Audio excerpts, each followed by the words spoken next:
everyone. I hope everyone's doing well. MashaAllah, today I'm seeing new faces, and every single week there's an update of the different people. Some people leaving, some people coming, so it's nice to see the dynamics. So I'll quickly introduce myself for those of you who don't know who I am. So my name is Hassan. You can call me Hassan for short. I used to come to the University of Manchester myself as well. I studied material science and engineering, graduated in 2019. So it's good to be back and to have these conversations once again. Now, this talk is the third and the final part of a 3-part series on how to see God. So the title is How to See God. And what we learned in the past couple of weeks when we had this discussion, there was a lot of controversy. A lot of people shared some of their ideas, opinions. Some people weren't so much in alignment with the talk, which what I see as a good thing, because it means there's progress. When there's some form of discomfort, some form of questioning, inner inquiry, that means there's progress. So in essence, this talk is actually inspired by Imam Ali alayhi salam, Ali ibn Abi Talib. It was a time where one of his companions, called Tha'lab al-Yamani, they asked him, "Oh Ali, do you see God?" And Ali replied, "How can I worship that which I do not see?" And this is very interesting because in this day and age, or the way most of us have been brought up, it's been in a way where the concept of seeing God is blasphemous. It's not something that, should be happening. But then again, Islam itself teaches us that gives us anecdotes, leaves behind certain points, such as in the Quran it mentions the term muttaqi, al-muttaqeen, meaning God conscious. And then there's the mu'mineen, those who believe, the believers. They're two different things. And then hearing about these conversations that Imam Ali is having about seeing God is also extremely interesting in the way it's being portrayed. So this is a discussion, and I've been told by the committee that they have had enough of lecturers. They don't want to just sit down and listen to boring lectures and facts the whole time. They can be interesting as well, but I feel like the most fruitful lectures or talks and discussions are the ones where everyone's actually involved and engaged in this. So, Assalamu alaikum. So obviously feel free to, at any point, mention what's going on in your head, any thoughts that arise, your opinions. Like I say, this is a conversation, a discussion, and we are together exploring the truth, in essence. How to see God, how to see the truth, the ultimate truth. They're synonymous. They're not very different. Okay? So, when someone talks about how to see God, then I'd like to kind of get an idea of where everyone is sort of at, or what comes up within themselves. When someone asks you how to see God, or how do you see God, what really comes up? How do you answer this question? And so I'd love to hear some of your thoughts on this before we carry on and progress. Anyone want to start by saying anything?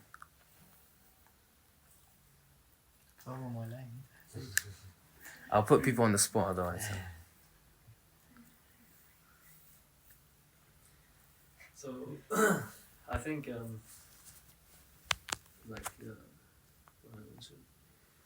so basically I've said it before also. So I personally, even if I have doubts or something about God's existence, let's say, or I believe in 80% or 20% not, 80% believer, 20% not, but through my day-to-day life, some things happen especially that happened last year in this country, like because I wasn't here. I came from Lebanon a year and a half ago. So some things that happened, definitely, like it feels there's a hand of God that came to help you, literally, like, and some things are very simple, you know. So like losing the ID, for instance, or something. Then someone reminds you to go somewhere, like out of coincidence, and I reach it, like or like literally, like there's a danger, and someone out of coincidence tells you not to go there, do this or do that. So like these small things, that's literally what made me go on the track again. Like I wasn't like, I didn't stop being a Muslim or something, but I had for 3 years a little bit of doubt. Although I made a practice. Be careful what you say, because there's a camera recording. God exists. He already knows. So it's like, Nice. So yeah, but these small things made me like to tangibly see that there's ghaib, you know, the notion of ghaib. So, and also the istikhara, like the istikhara is something a bit like nothing offensive, a bit like strange or weird. So like when it answers you directly. So. So these both things, but conceptually or hypothetically, like to be honest, I still have like some questions, like where did God come, etc. But although I believe in God, inshallah. So, yeah, Okay, so anyone else want to maybe share their experience about this, or what comes up in their mind? I think God is very unique to each person. Everyone has a different perspective of God, because we don't see God, we don't hear God, we don't feel God. So it's about our experiences in life, and like Brother Luqman was saying, like the good things that happened, like the hand of God that came, and that really crucial time. And I think it's like a journey. So everyone starts off with a blank slate, and we build our knowledge of this world, this universe, and what God means to us. So yeah, I just think it will be different from everyone. Yeah. Nice. Anyone else want to add anything on there? Or maybe on the sister side? Yes? No? No, they're keeping quiet today. Yeah. Okay. So Abul Qasim, you said that you can't see God, so shall I just end it here? Okay. So it's interesting because if you notice, you know, how to see God is a very, very direct question. You know, and then Brother Luqman said, you know, he shared with us like an anecdote of his experience that there must be something, right? There must be some form of maybe a higher intelligence, something like that is there. And then we have the decision to make whether to call that God or not. You know, but there, you know, some people have these experiences where they feel that there is something. And then Abul Qasim said that everyone has their own sort of perspective. Everyone has their own sort of maybe idea of God and so on. Now, we are here to try and actually find out. You know, this discussion is to actually just find out, right? There's a lot of, each one of us indeed has a unique experience, but we're here to directly go and try and find out and see for ourselves, experience it for ourselves. But before we can do that, we've got to kind of tackle or overcome all of these preconceived notions, our own opinions, our own ideas. You know, there are different avenues of exploration, and everyone will have their own sort of paradigm, belief system to deal with, because that can actually be in a position that's awkward in the way that it doesn't allow you to continue to explore and to experience it for yourself. Okay? So, with that said, everyone has their own perspective, you know, everyone has their own unique experience. Another interesting thing about that is, you know, people are living their life and they experience certain parts of their life, certain events, and they might say, wow, this particular event happened in this particular way, there must be something greater at play that has allowed this to happen. So there's always this externality, there's an external measurement of how we try to figure out if there's that which is higher than us, if there is a higher truth, a higher power, and so on. Now, I'd like to share with you guys some ahadith, maybe some verses of the Quran, and I want you guys to notice what the common theme or the common point is amongst these ahadith in the Quran. So first I'll share with you an ayah, and someone please do correct me if I'm wrong here. I'm not perfect with my Quran and ahadith knowledge, but Bismillah ar-Rahman ar-Rahim. سنريهم آياتنا في الآفاق وفي أنفسهم حتى يتبين لهم إنه الحق. And we shall show them our signs in the horizons and within themselves, so that it may be apparent that this is the truth. There's another hadith of the Prophet where he said, "He who knows himself knows his Lord." Another ayah in the Quran, وَنَحْنُ أَقْرَبُ إِلَيْكَ مِنْ حَبْلِ الْوَرِيدِ, and we are closer to you than your jugular vein.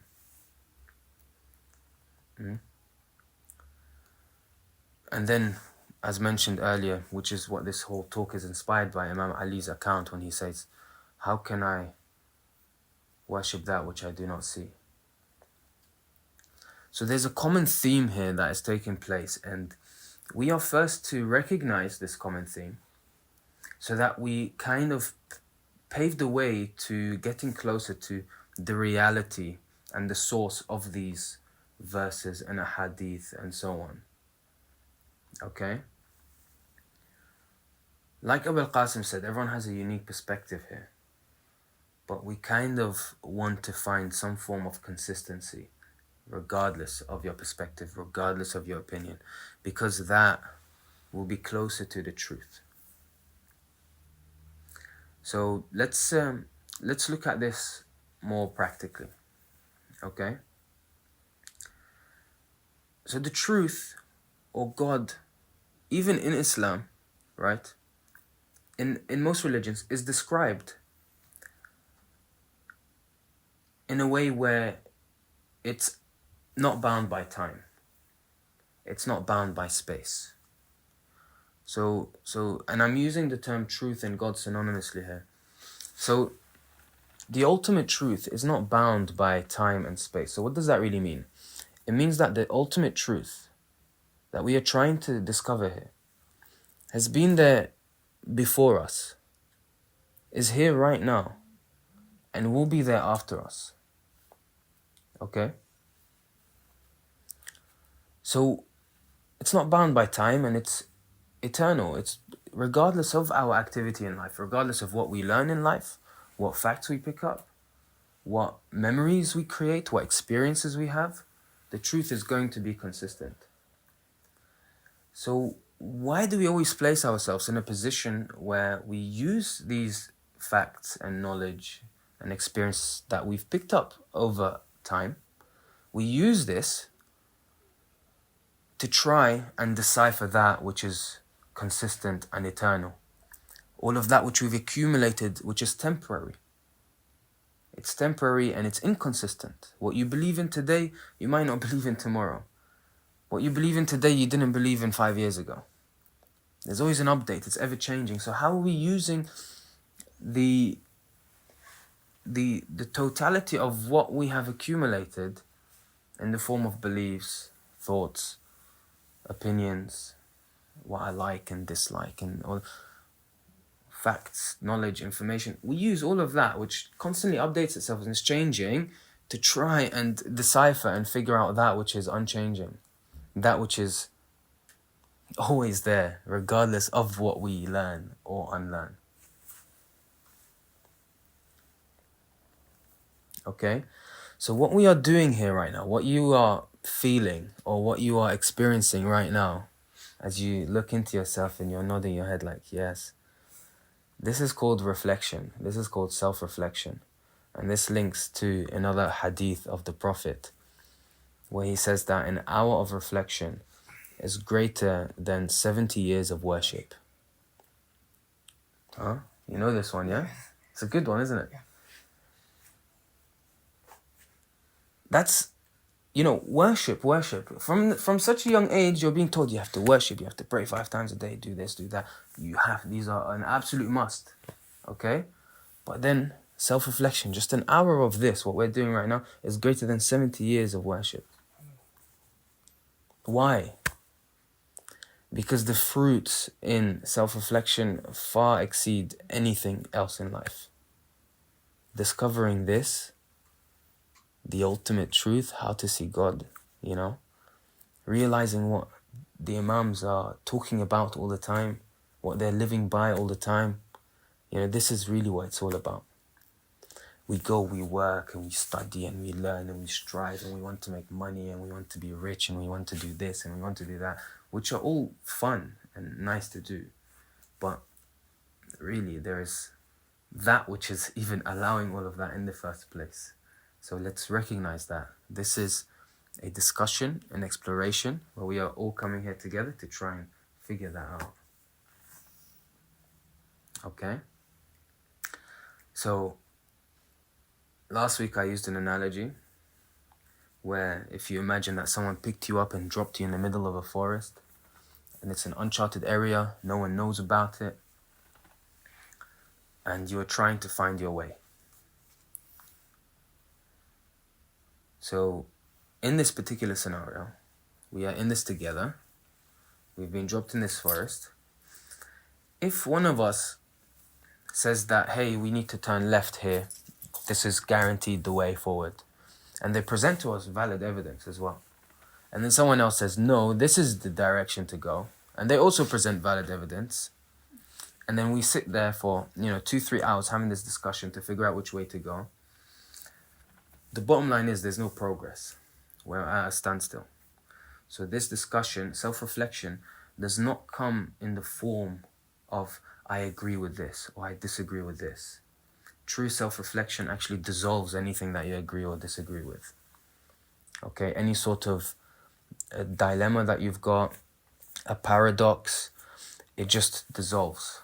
It answers itself. The question answers itself without there being some form of calculation in a way. Okay? So, as it stands, how is everyone feeling about this? What are you guys thinking about?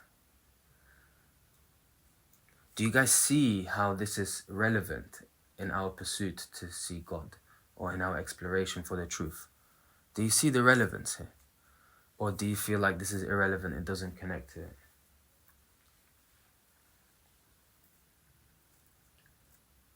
I think it is relevant, 100%, especially in personal terms. But as I said, and as Abu Qasim said,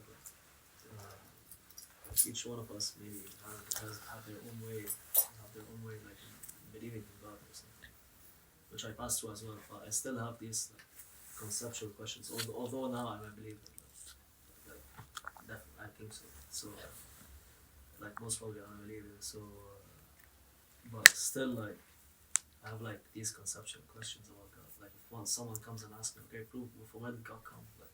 Although I believe that there's something supernatural or something, it's something that is not normal, which is so in our sense not normal. So yeah, these conceptual questions, for instance, from where did God come? Conceptually, not tangibly.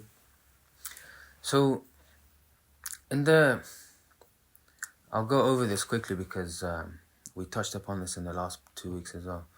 But we figured out that our concepts that we hold on to, you're trying to, answer questions conceptually. It's actually really good that you see that the answers will come in the form of a concept. Concepts, ideas, and these memories and these thoughts, right? They are no different to any other object.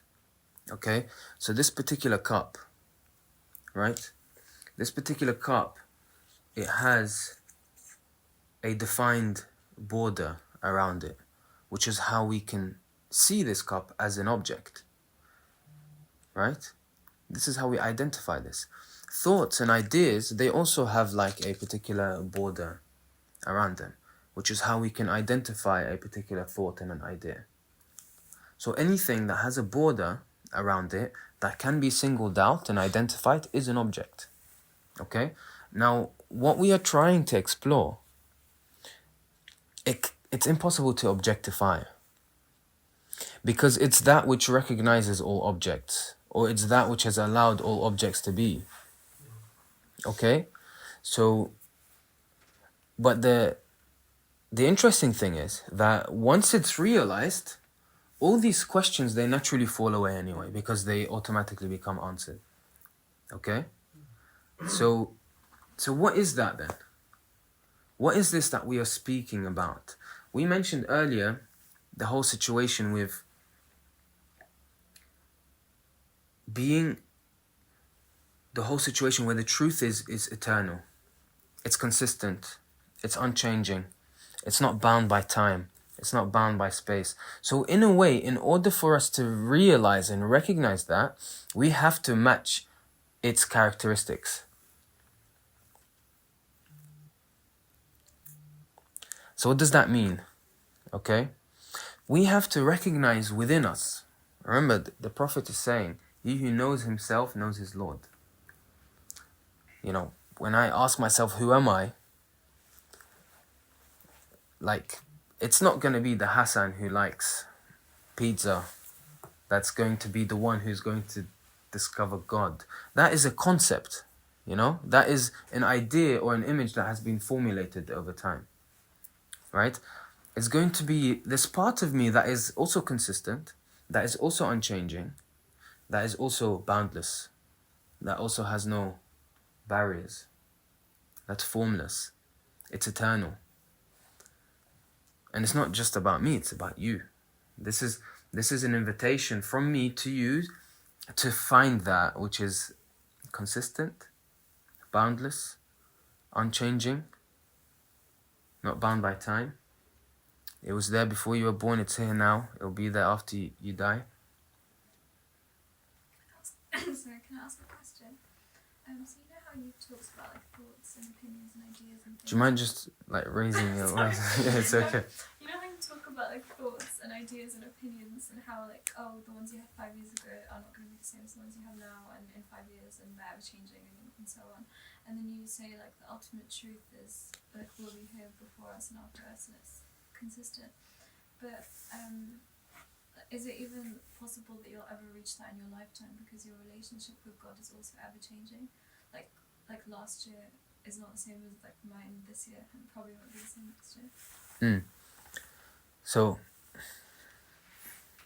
when you say relationship with God, you know, that implies some form of distance between you and God. Okay? So if I have a relationship or a connection with someone, it means that, you know, there's some form of distance. Right? But the whole concept of Islam as a religion is based on tawheed. It's based on oneness. There is only one. Okay? So we can, you know, update our relationship with God, a particular person, a particular habit, a particular role. At the end of the day, you know, we can then sit there and value one particular relationship more than another relationship and so on. But it doesn't really change the matter. It doesn't change things. What changes is the experience, the ambience of life. Our surroundings changes. You know, the way we feel will change. The way we think will change, yes.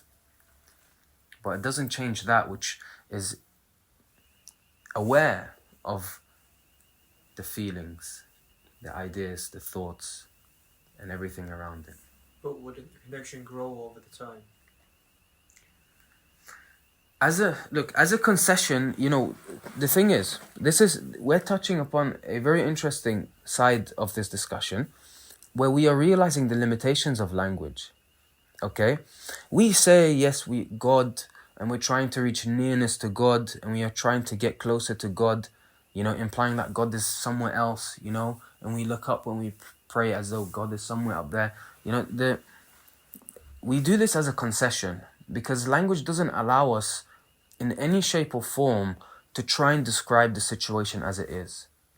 This is why I tell you and try to bring your attention to the inconsistencies of opinions and thoughts and memories, because they in themselves don't actually bring together the truth, nor can the truth be encapsulated in an idea or form.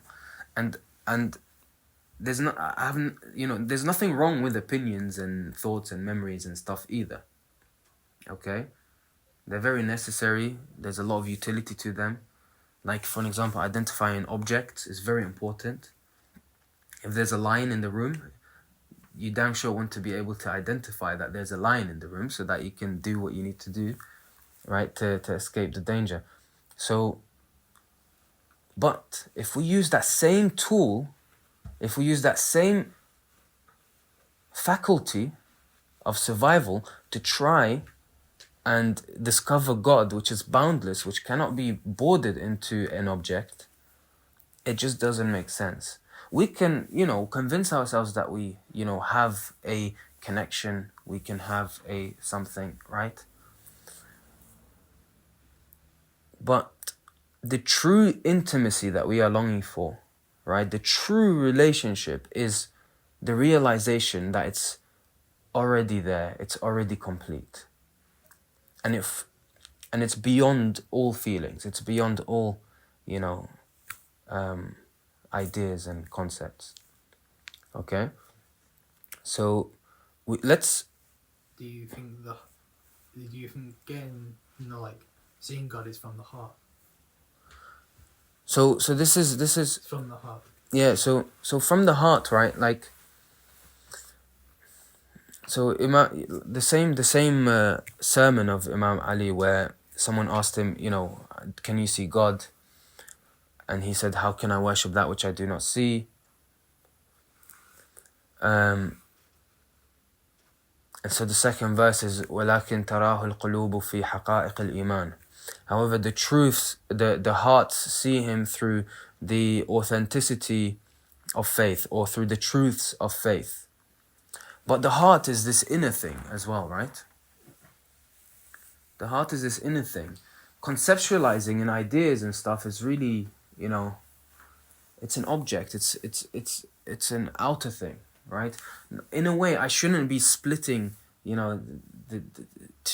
this into two dimensions where there's an outer and there's an inner. There's just, one thing or no thing. But to really recognize this, I think a good exercise is to sit down and ask ourselves, ask yourself, who am I? If I sit here and I ask you, who are you? Right? What is it that arises? What is it that comes up? Because surely whatever comes up when you ask yourself, who am I, cannot be you. It's impossible for it to be you. Okay? And the reason why we are trying to do this is because, the Prophet said, he who knows himself knows his Lord.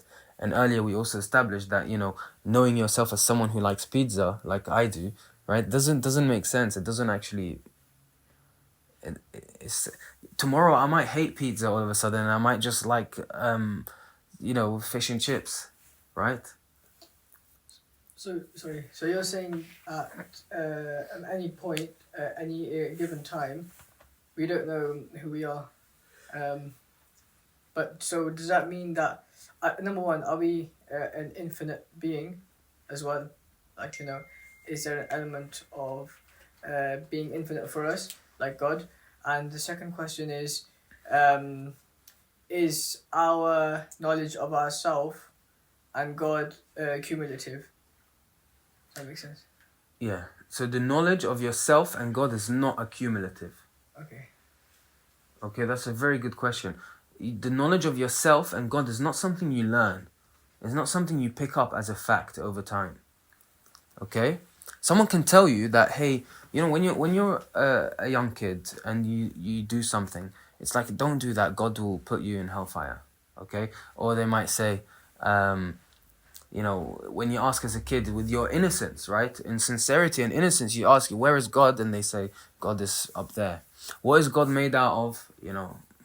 Nur or light, or there'll be like different answers, right? But best believe that we kind of pick those up as concepts, and that's how we define our reality. Okay, so I'm not saying that no one here knows who they are, but the question of who am I is interesting. So let's actually do this as an exercise, and I'd like to hear some answers as well. So if I ask you, who are you? Okay, or you ask yourself, who am I? With sincerity, be honest. Imam Ali says that honesty is a divine language, and there's a reason for that as well, right? Honesty pierces and penetrates all the veils and all of the things that are false. Honesty, truth, So be honest with yourself. When you ask yourself, who am I? What is it that comes up?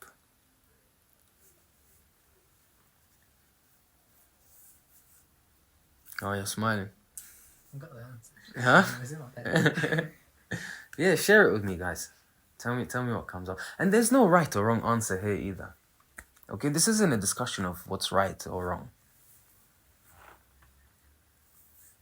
Okay, so talking about Go for it. So yesterday as well, I thought came to mind so that when you, the first answer, I wish I was with you yesterday, man. I would have experienced all types of miracles. yeah. So yeah, it's literally while walking. Anyways, so the first answer that popped in my head, I said, was I don't know. I literally don't know.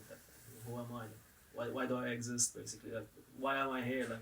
How the hell did I come to this earth or something? Okay, now this answer of yours, I'm gonna just stop you there. This answer of yours, so you asked yourself, who am I? And you said, I don't know. Which one is more truth?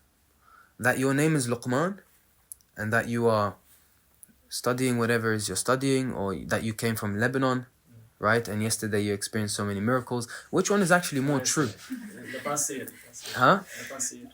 No, as in, which one? Yeah, the past year. Which one is more true? That, the descriptions, or that you don't know? I was being a bit sarcastic, but Yeah. But sometimes you get this question, to be honest. But anyways, so yeah, definitely, I don't know, I'm a human being, or insan, a human being, son of my mother and father, and I don't know, from XYZ family, and I believe in this religion. And I don't know, you can say a lot of things about define yourself, but still Yeah. You still I don't know. I think a lot, to be honest. I overthink things. So Yeah. That's why do I fine. exist? Why was I born out of this millions of sperms, for instance? So yeah, you get these. So these are very nice points of reflection. Honestly, why you out of everyone? These are nice points of reflection. But what is the quality that these questions arise? Allow to arise within you. Like what is the nature of these questions? What does it do? Right? These questions put us in a place where you admit to yourself that you don't know what's going on. Okay? When you don't know what's going on, and you admit to yourself, you are a lot more alert than when you do know what's going on. Does that make sense? When I'm in a lecture theatre, and the lecturer is teaching me something that I know I don't know, and that I need to figure out what it is, compared to when I feel like I already know this and it's going to be a waste of time, which one am I going to be more alert in? Exactly. The one where I don't know, I'm admitting to myself, I don't know what's going on. Okay? So you are more alert. You are allowing space and room for discovery. That's how this works. Okay? I have a point. So there's something nice, it's just something nice about Islam or religions, because they give you a meaning. They answer these questions. Like, for instance, we are like this. Okay, we were born, and this life is the test, or it's I don't know. We're on a train station to reach a final destination in the afterlife. So we get this, like, I believe in this. So, like, this provides an answer, like, through Islam, for instance, or even other religions as well. But at the same time, like, I have a friend, unfortunately, she's in Lebanon, so she believes in God, but she reads a lot and she knows everything. She's from a Shia family and everything, but now, like, she says, like, okay, like, at the same time, we, the human beings, gave this, like, we made a belief system. Okay, God exists, but we made a belief system out of our ego because we need to we need to give ourselves a meaning. Like, how do you answer this? Yeah, so yes, Because, like, you need a meaning for yourself. I don't believe in this, by the way. Like, I believe in the Islamic belief system, but I'm trying to convince her as well. So, like, okay, cool. I'm going to be very like, your ego tells you you need to be you need to be something. yeah. But she's saying, like, okay, we became human beings out of evolution, and out of like by coincidence, for instance. You see, Natural selection. questions like that, personally anyway, they never really interested me. Do you know why? Because I was more interested in how is there something that is even experiencing that the ego needs meaning. I want to know this. I want to know this thing that is experiencing my desire to do this, my desire to do that, my desire to know the truth, my desire to create meaning out of something, my desire for pleasure, my desire to go to Hajj, my desire to do anything that is holy or unholy, whether it's a deed or a sin. Why is there even this desire? But why is there that which knows that there is desires? So when you are speaking and you're having these thoughts of who am I, why do I exist, out of this, all of that, all of these questions that arise, there is something that knows that these questions are taking place. There is an underlying knowing, okay? And it's very subtle and it's very sensitive. And so you've got to kind of just slow down a little bit and see this. As you're breathing right now, we forget that we breathe over time. But you're breathing, your heart's beating, You're sitting in this room, you're feeling the sensation of your body against this chair, you're feeling your feet on the ground, You're feeling the temperature in the room. All of these experiences, there's an underlying knowing that knows that these experiences are taking place. Right? Let's investigate that for a moment. You mean your consciousness? So people call it consciousness, right? People call it awareness, Soul. consciousness, soul, right? But let's not give it a label for now. Why am I saying this? Why do I not want to give it a label for now? Because it'll make an opinion of what that thing is. See? We come back to ground zero again. We're latching onto something, a concept or an idea.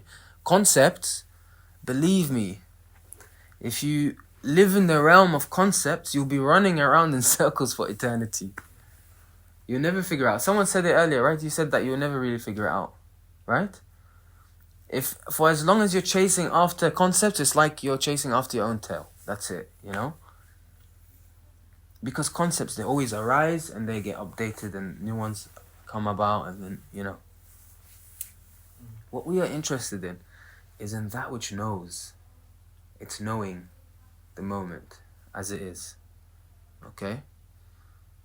And whatever content of experience, whatever your thoughts are, whatever you are feeling, whatever ideas arise, it's all being known. Something is knowing it.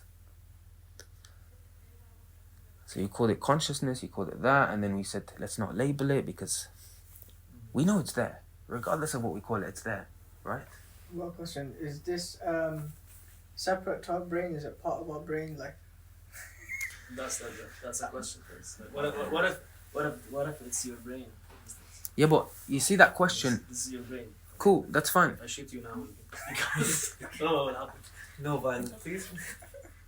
That's fine. Or your nervous system. Actually, your nervous system. Yeah. Stopping Your- nervous is that- coming to your brain to ask that Yeah. question? So we're asking. So in essence, you're asking, what is that knows, right? Yeah. You're asking, what is it that knows? And you're asking, wait a second. Is it my brain, or is it the nervous system, right? There is a need to objectify this thing, to identify it, to create boundaries and call it something. This is our conditioning. We always have to pick up on something, take it, make it ours. This is what we do, right? We want to always call it something. Like you see all these scientists, right? They say that the scientific method is the most, just way to try and learn and hypothesize and figure out new knowledge and on how existence works, right? But why are the things called after the scientist who finds them? It's because everyone wants to claim something, everyone wants to own something, isn't it? The same desire for meaning is the same desire to want to know the truth. So if I have a deep desire to want to know the truth, that is no different to having a deep desire to now want to eat a cupcake. So what we are interested in now, right? What we are interested in now is knowing, observing that which is knowing. Okay? There's an underlying knowing in whatever happens, regardless of the experience. When we are looking into this, straight away our mind fires us with questions like, wait, what is that? Is that the brain, or is that the nervous system? These are all just thoughts also that are being known. Okay? For now, we're not interested in answering the thoughts, because if we sit here to try and answer every thought that arises, like the sister said, we'll be here for eternity. Isn't it? Yeah. You can't answer every single question, it's impossible. So we want to just experience and touch upon that which knows all questions and answers. So let's come back to this. There's an underlying knowing. What is that? Just know that when I ask you what that is, that knows. Just know that whatever comes up, whatever arises, is also being known and can never answer that which is knowing. So tell me, what is the nature of this? Can anyone tell me something about this?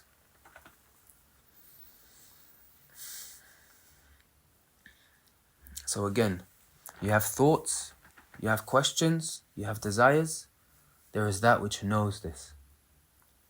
There is that which knows this, the ambience, the current experience, what is happening at the moment. There is that which knows this. You can't switch it off. Try to switch it off. Try to switch off knowing. Proof. Proof? Yeah. What do you mean? You see. You see? You see what in front of you. You see For what's in front of example, you. You have a mirror in front of you. You look at yourself. You have an arm. You have face. You look and say, how did that been made? How was that made? Is everything trees? How was that made? Grass. When you see everything is we're in a organised world. Because if it was for example, a bang from a big bang, it would be more hectic and organised, if you get what I mean. So, we have eyes, gives us proof. Mm. And at the same time, with the heart situation, it's like a feeling. Mm. But as well, you have to prove it. So how we prove it was for example, the phone is just there. I'd just say it's going to move there. It needs somebody to put it there. Mm-hmm. I can't say move there and moves. Mm. So it must be through proof. That's why. So there must be some form of proof of work of a situation happening. Yeah. Okay, so you mentioned that we see with our eyes, okay, and that acts as the proof of what's happening. Yeah. So, Mostly. but all of this situation that you've just described, there is something that knows the situation that you've just described. Okay, so when I see something or when I hear something, all of this information that is being picked up by the senses or what is felt in the heart, these are all known. There's something that knows this. Okay? So we are trying to just look at this, that knows this. Okay? We want to recognize that it's there. So as we recognize that it's there now, we want to look at the quality of this that recognizes that it's there. And I'm going to start with the first question. Does it change? Does that which knows, does it change?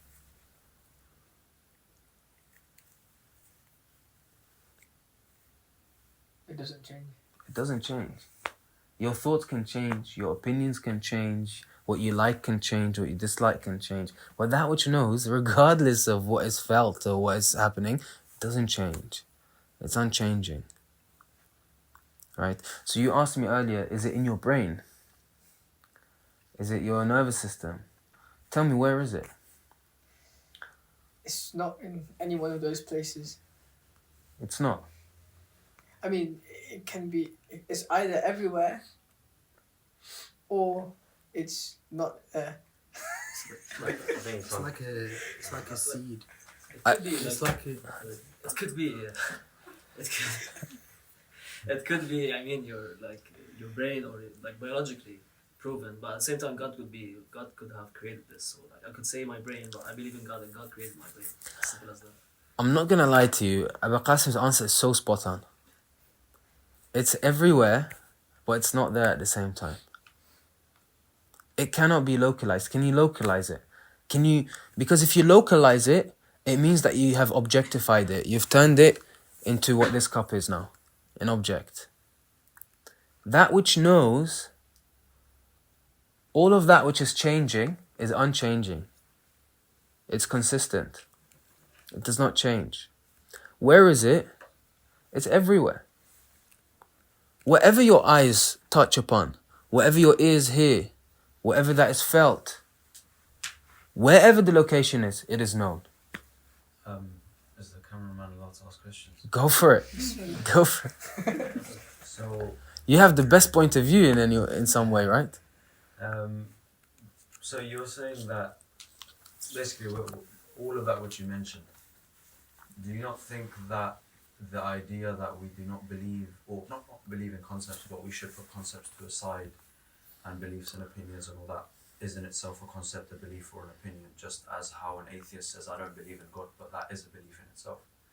Yeah. So not believing in God is their belief. So do you not, are we basically not running in circles?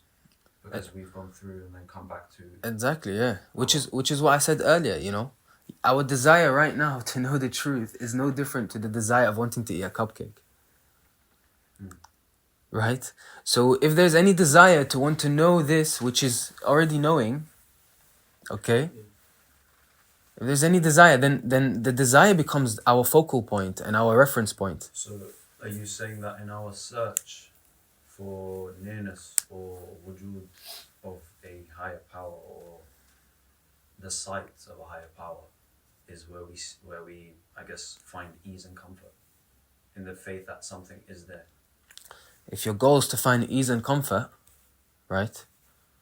Then there are many things you can do to find ease and comfort, right? But which kind? At the moment, I don't want to talk too much about what happens when you rest in this knowing, right? If I tell you, you know, there's going to be magical fireworks everywhere and stuff, you're going to keep looking until these magical fireworks happen. So you've now created a concept and expectation that you're trying to reach. Do you see the problem with that? Right? This is why the concept of heaven that we are being promised in Islam is of a never-ending nature. It's an eternal thing, right? The river that is never-ending, the garden that's never-ending, and all these different things that are never-ending, right? It's because, you know, the end goal shouldn't actually have a boundary to it. That's why they say you can never imagine it. It's beyond, you know, because it shouldn't be identified and put in a border or a boundary. If I tell you at the end of this talk, you're going to discover this, and here are the objectives, your objective or the way you're going to take in this talk is going to be in regards to the reference of what I've told you will happen. Okay, so you say we can't limit our beliefs based on concepts and these sorts of things because they put a limit or a border on things. But are we not bordered by our own intelligence? So that's why some people can't find the truth no matter how much you preach to them. Exactly. So doesn't that at the end of the day, no matter how many classes you take based on whatever the tangible truth is, you all land at a different destination. And then you repeat the cycle again. Yes. Based on opinions and Yes. consistency. Yeah. You're discovering the problem that is so typical in trying to search for the truth, in our pursuit in exploring the truth, which is why we're interested in that which is consistent and unchanging. Do you see why that is interesting now? Yeah, but what I'm saying is, well, what I'm asking is, isn't the journey to seeking that which is consistent going to land us back into inconsistency? Because we can only perceive so much. Okay, let's try. You tell me, Yeah. what is consistent about you? The fact that I'm still alive. That's probably the only thing. That's not consistent though, because eventually, you know, there was a time where you weren't alive and eventually you will die. You're speaking present and future. You know, consistent, unchanging, and not bound by time. None of me. None of you. None of me. Well, if we're talking based on the guidelines that someone created me, then none of me. Okay, cool. So, I'm going to ask you a question right now. Are you aware right now? And it's not a trick question. None of these are trick questions, by the way. Oh, okay. Right? Honestly. Because he started thinking like, whoa. No. There's no trick questions. It's very straightforward and very direct. Okay? Are you aware? Okay, I'll answer it the best way I can. Biologically, yes. If you were to put a pin in my arm right now, I'll probably scream. I guess spiritually, if we're talking here on a spiritual basis, even though you can't really define what spirituality is, because at the end of the day, it's not a concept. Don't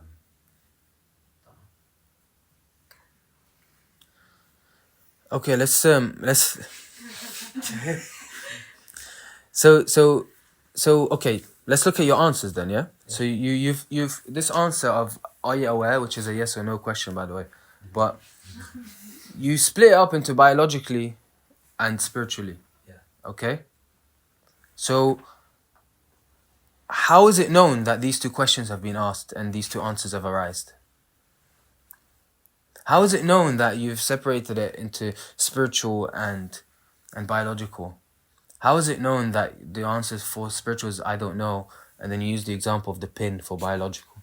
How is this known? It was formulated, but there's that which knows that this is the answer. Mm-hmm. Right? Yes. Well, I'd like to believe so. But What do you mean exactly by that? Like, if you're asking me this, I'm gonna tell you like this is my brain. My brain is answering. This is my knowledge that I gained from living all of my years of life, my upbringing. Like this is my day to day life. So like if you ask me what is sugar, sugar is I don't know something. Okay. It's glucose or something. So are you asking about the knowing in this position? yeah, just knowing. Based on anything I answer, the fact that there's something knowing. Yeah, whether you agree with something, whether you disagree, whether you have, information, facts. So is it that which I am either aware of their presence or not? Is that what you were asking originally about awareness? All it is are you aware? Yes, whatever. Right? Yeah, it's because what you're doing right now, it's you're trying to you're trying to be smart about it in a way, right? You're trying to think of you're trying to decipher or calculate the situation and break it down and really there is the fire is there to want to find out, right? But the wrong tools are being used. Yeah. So there is that which knows, right? Regardless of what you do in your everyday life, you wake up in the morning, you fry an egg, or you're sitting in this talk, oh, we're gonna discover God and we're going to know how to see God, or you're doing whatever it is that you're doing. There's that which knows. There's an underlying knowing, right? That is confirming, fatra, consciousness, whatever it is, right? But we're just looking at the quality of that for now. Before we talk about it any further, let's just establish it. Okay? You can't establish it as a thought or an idea. We can call it consciousness if you like. We can call it awareness if you like. We can call it fatra. It's up to you. But we are more interested in the quality of that which knows. Okay? So far, we know that it's consistent. It doesn't change with time or space or anything. Mm-hmm. And is it that it's either observing everything or it knows everything? Or is it both? So knowing everything, observing everything, we are meaning the same thing by knowing and observing. Okay? Okay. So because knowing something is like, because you're probably going to ask me, okay, do you know what's going to happen tomorrow? Right? And then I'll say, no, I don't know what's going to happen tomorrow. So then it's not knowing. Okay. Right? But it's not that, okay? It's let's use observing. It's a better word, okay? Okay. So that's two qualities. It's consistent and it observes everything. Yeah. Is there any other quality? Yeah. So that's what we're trying to figure out here. Okay? But are we on the same page so far? Okay? Are we? I'm thinking it's hard to tap out into like your subjective truth and then the objective knowing that you're talking about. It's easy to then go back into our like three-dimensional lens of what we're limited to, because when we're talking about it, it's hard to like think of, I don't know, like the different adjectives that we don't think subjectively to us. So for me, like this whole conversation's just been, I don't know, it's just a bit like almost too abstract, because it's not about what you're subjectively feeling or your experience. Yeah. Yeah. So. And honestly, what you've said, it describes it really well. If it's really, what you've just said. It shows that you've kind of, you've recognized that there is that which knows. Okay, that which knows, regardless of your, subjective truth, the contents of your memories, ideas, and so on. There is that which knows. So we are interested in the quality of that. But here's something interesting. I'm going to bring you guys back to the world of concept and subjectivity, if you like. Look at the religion of Islam and its practices. Look at most religions, actually. Most religions have some form of a set of practices that are either mandatory or not mandatory. So we have to pray consistently, to remind ourselves of God. And then the way God is portrayed it's in a way where it cannot be conceptualized. It's beyond ourselves. You cannot personify God, We all know Surah Al-Ikhlas, right? God has no children, has no partners, there's no God but Allah. There's this oneness idea, okay? And then look at the practices. We have salah, so prayer, and then we have fasting. When we fast, for a whole month in a year, we are limiting ourselves from eating food. And as we limit ourselves from eating food, suddenly our desires have sort of been cut down, right? They've been cut down, and then it puts us in a particular space. When you are going to, let's say, a holy place, ziyarah, for an example, it puts you in a particular place when you are praying and you're sincerely asking for something, you really want something to happen, like you really want to, you know, get really high grades for your exams, and you're praying and you're really sincere about it, it's putting you in a particular place. Okay? A place that is actually more abstract than biased and personal. Okay? A place that's kind of outside of the personhood or the character that we have developed. Okay? Religion is our tool, our thing that we use so that we practice to be able to be in that space. And you say that it's very hard to maintain that because it's so easy to come back and, you know, and then religion tells us about distractions. You know, be careful of these haram things and distractions and stuff like that. Right? So this is where we are up to at the moment. But this discussion is an invitation from me to you to rest in that which knows. Okay? It doesn't matter what is known. And you'll find you have different measurements of different values to different ideas and different feelings. The way I feel about, you know, studying my course compared to playing games, we'll find, you know, or compared to social media or whatever distractions, you'll find that, you know, there's a scale, there are some values that we attribute to this and that. And then we lead our life based on what we value or not value in our experience. That's how we pave the way of our life. But then if we rest in that knowing,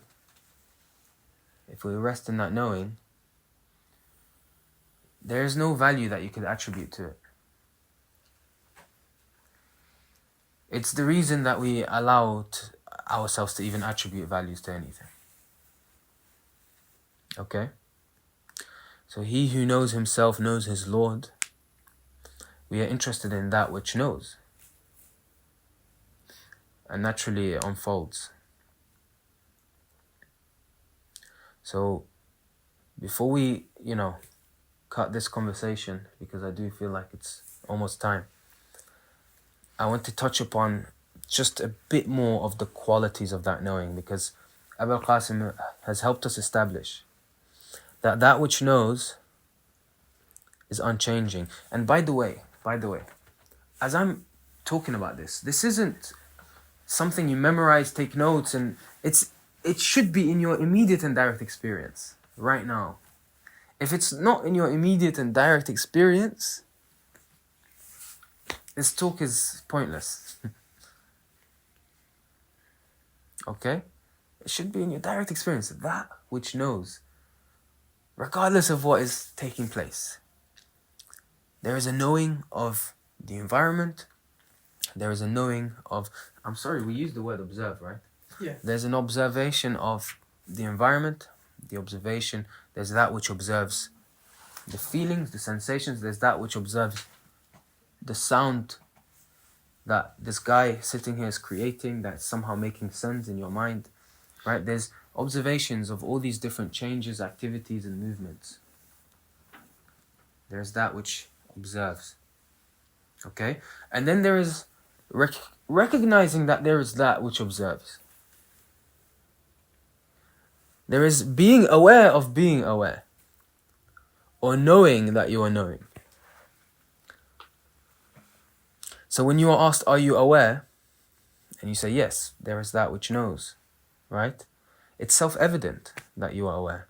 You don't need an external object or something to tell you that you are aware. It's self-evident, right? Yes. There's no particular milestone that tells us, or no particular proof that we need, that there is awareness, or that there is this knowing, or that there is consciousness. Right? So we've established it's unchanging. Can anyone try change it for me? Try change it. Okay.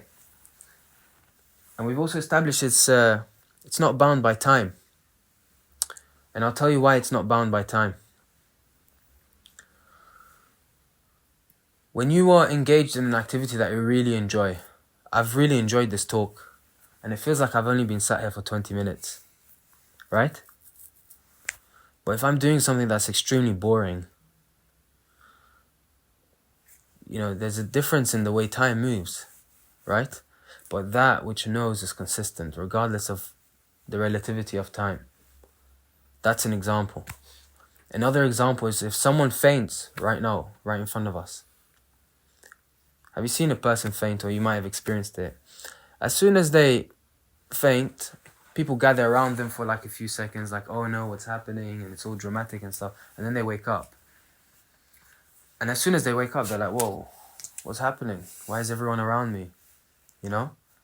For them, the experience, as soon as they fainted, they woke up, right? It's almost like nothing happened. For us, we saw this lag of 12 seconds or whatever that took place. Okay? So what does that tell us about that which knows? Does it discontinue? Does it ever stop? It doesn't. There's no discontinuation of awareness, that which observes or that which knows. There's no discontinuation. Okay? As soon as they, fainted, they woke up as well. There was no discontinuation of that which knows. There may have been a discontinuation of the contents of their experience, right? There may have been a discontinuation of how they feel and what they think about, but that which knows, that content of experience, does not discontinue. Okay? Is that another quality? Yeah. Would you like to summarize? So we've established that this thing that knows everything. And as Abu Qasim speaks, this is in our, the purpose is that this is in our immediate experience, right? Okay. So it's very easy to conceptualize it and say, okay, this is fact number 1, fact number 2, fact number 3, but really, it should be in our immediate experience. So yeah, it's consistent. It doesn't change by time or space. It observes everything. And there is no discontinuation in its observing and existence. In a way, they all mean the same thing as well, isn't it? Yeah. Yeah. So, can this be verified in your immediate experience? Are you guys able to verify this in your immediate experience? Right? We eat pizza. Yeah? What did you say? He said when we eat pizza, right? When you take a bite of that pizza, there is that which knows the joy of pizza, right? I'll share one more quality of that which knows. Okay? Can something be known outside of it?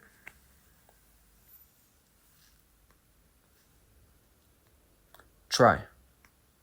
Outside of, what do you mean? I don't get it. Okay. So there's that which knows, right? There's that which observes, So we have recognized that there is that which observes. Okay? Can we create something outside of this that knows? What's this? The thing that knows this. Why are you laughing? Yeah. It's I feel like not everyone is on the same page. So you've just asked what's this, right? I think you can, because then one of them knows that there's another thing that knows. Do you get what I mean? Yeah, that makes sense. Yeah. Yeah, Like- it makes sense. I don't know if that made sense, but like if there's two things that know, then they either both know that they both know, or Yeah. one knows and one doesn't. So then the other one is the all-knowing sort of thing. You can't have two things that know, or else you're not a Muslim. Yeah, I don't think so. Yeah. So you cannot create an object outside of that which knows. Right? So are you basically saying that you can't basically force yourself to believe in something? That's what you're trying to get at? You can't force yourself to believe in something.